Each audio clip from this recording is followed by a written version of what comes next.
বিপ্লব যে হত্যা হয়েছে, তো সেই বিষয়ে আপনি ইউনিয়ন বিএনপির সাধারণ সম্পাদক হিসেবে অদ্যাবধি পর্যন্ত 5 মাস অতিবাহিত হয়ে গেল, তার ফ্যামিলির পক্ষ থেকে কোনো আইনের আশ্রয় নিল না, মামলা হলো না, সেই বিষয়ে আপনার অভিমতটা জানতে চাচ্ছি। বিপ্লবের আব্বার সাথে আমরা কয়েকবার যোগাযোগ করছি, সেখানে আমরা গেছি, কিন্তু অদ্যাবধি বিপ্লবের বাবা যে আছে ওনার কোনো উদ্যোগ আমরা দেখছি না। এবং আমি এই প্রতিবেশী গ্রাম আমার কদমতলী বিপ্লবের বাড়িটা, এবং আমি এই ইউনিয়ন বিএনপির সাধারণ সম্পাদক হিসাবে আমি এটা বিচার দাবি করছি। কিন্তু এটার আইনি একটা আশ্রয় নেওয়ার জন্য, আইনি একটা ব্যবস্থা নেওয়ার জন্য বিপ্লবের যে বাবা উৎসাহিত করছি, কিন্তু এই ব্যাপারে তার কোনো উদ্যোগ আমরা দেখতেছি না। কেন এই অনীহাটা তার ভিতরে, এটা আপনারা কিছু আজ করতে পারছেন? আপনাদের যেহেতু পাশের গ্রামের মানুষ, তাকে তো ভালোভাবে আপনারা চিনেন, জানেন না, এই ব্যাপারে তার একটু অবহেলাটা কেন যে আমিও বুঝতে পারতেছি না, তবে এটার বিচার হওয়া দরকার। এই বিষয়ে আমার অভিমত হচ্ছে, বিপ্লবের বাবা উনি আমাদের খুব কাছের লোক, ওনার সাথে আমাদের খুব সুসম্পর্ক। ওনাকে আমরা বুঝাইতেছি অথবা ওনার সাথে আমাদের কথা হয়েছে, উনি মানে আইনের আশ্রয় নিব এরকম আত্মপ্রকাশ উনি করছে। ঠিক আছে, অবিলম্বেই সে মনে করেন যে আইনের আওতায় অথবা আইনি প্রক্রিয়ায় কোনো কার্যক্রম চালু করবে।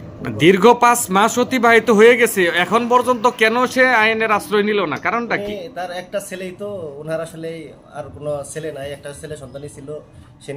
উনি শহীদ হওয়ার পরে, না ওনার ছেলে 2টা, কিন্তু এটা বড় ছেলে যে নিহত হয়েছে বিপ্লব, বড় ছেলে।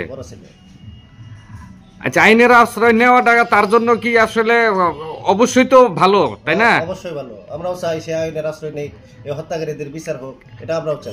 সভাপতি তো এই যে আপনাদের ইউনিয়নেরই যে বিপ্লব নামের যে ছেলে বৈষম্য বিরোধী ছাত্র আন্দোলনে যে শহীদ হয়েছে, তো আমরা জানতে পারছি যে ওই বিপ্লবের পরিবারের পক্ষ থেকে এখন পর্যন্ত কোনো মামলা বা তারা কোনো আইনের যে আশ্রয় নেয় নাই, সেই বিষয়ে আপনার অভিমতটা জানতে চাচ্ছি।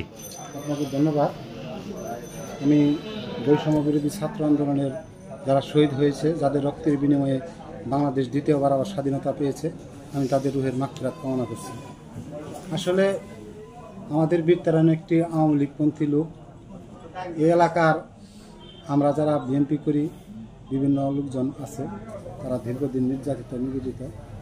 বৈষম্য বিরোধী ছাত্র আন্দোলনে আমাদের পার্শ্ববর্তী গ্রাম কদমতলীতে কোম্পানিতে না কিসে চাকরি করত, চাকরি অবস্থা আন্দোলনের সময় যোগদান করেছিল। এখানেই তার মৃত্যুবরণ করেছে। উনি যখন মৃত্যুবরণ করে, আমাদের বীরতারার একটা ছেলে ওর সাথে ছিল, ওর মোবাইলটাই ওই ছেলের কাছে ছিল।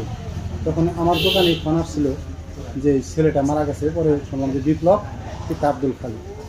বিষয়টা হলো এখনও পর্যন্ত কোনো মামলা করে নাই। এটা মনে হয় আওয়ামী লীগের কোনো কারসাজি হবে এই এলাকায়, যাতে আমাদের সঠিক তথ্য যেন আওয়ামী লীগেরা মানে বের করতে না পারে, বা আমরা বিএনপিরা যেন সবসময় এখানে কোণঠাসা থাকি। আওয়ামী লীগ যেন এখানে এই আব্দুল খালেক সাহেব যে বিপ্লবের আব্বা, ওনাকে বলছে আওয়ামী লীগের যে কুচক্রী মহল, তারা যেন এই মামলাটা না। এই বৈষম্য বিরোধী ছাত্র আন্দোলনে যারা সরাসরি জড়িত, পুলিশ এবং আওয়ামী লীগের দূষর যারা ছিল, এমপি মন্ত্রী, তারা এটার শাস্তি পাক, আমরা বিচার চাই।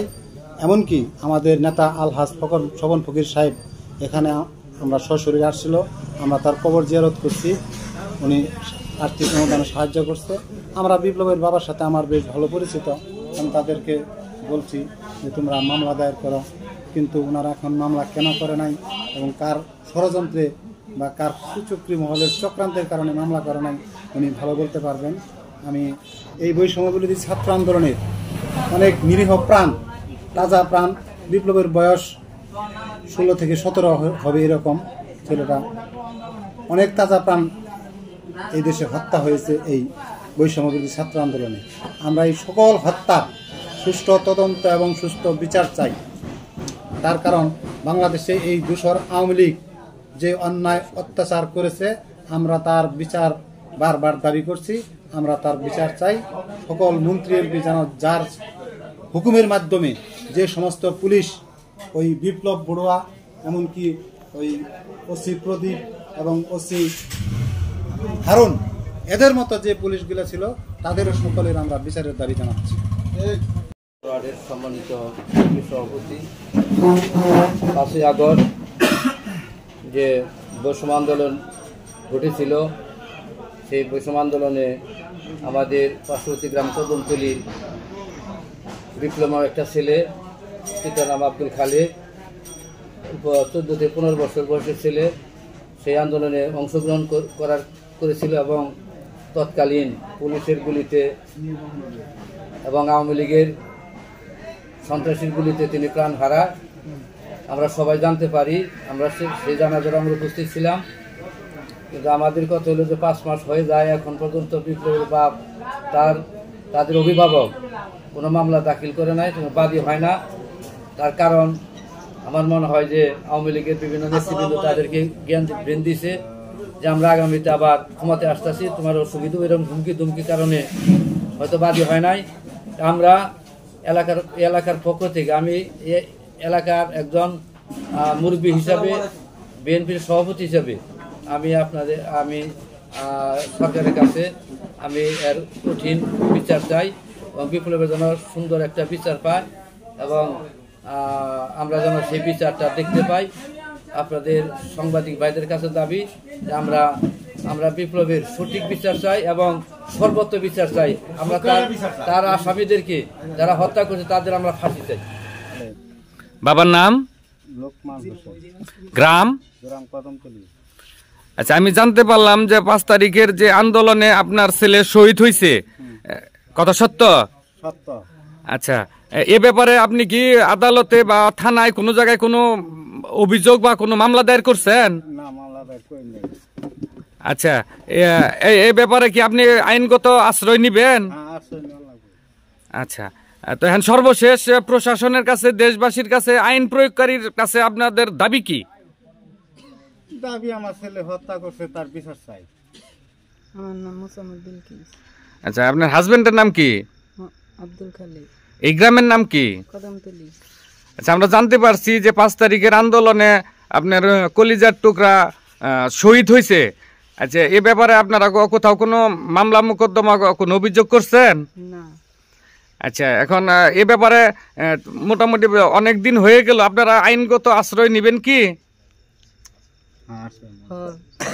আচ্ছা, মাননীয় উপদেষ্টা সহ আইন প্রয়োগকারী সংস্থার কাছে আপনাদের দাবি কি? এই যে আপনার বুকের ধন যে দুনিয়া থেকে চলে গেল, যারা আপনার কলিজার টুকরা যে হত্যা করছে, এ ব্যাপারে আপনার আইন প্রয়োগকারীর কাছে প্রত্যাশা কি? সূক্ষ্ম বিচার চাই।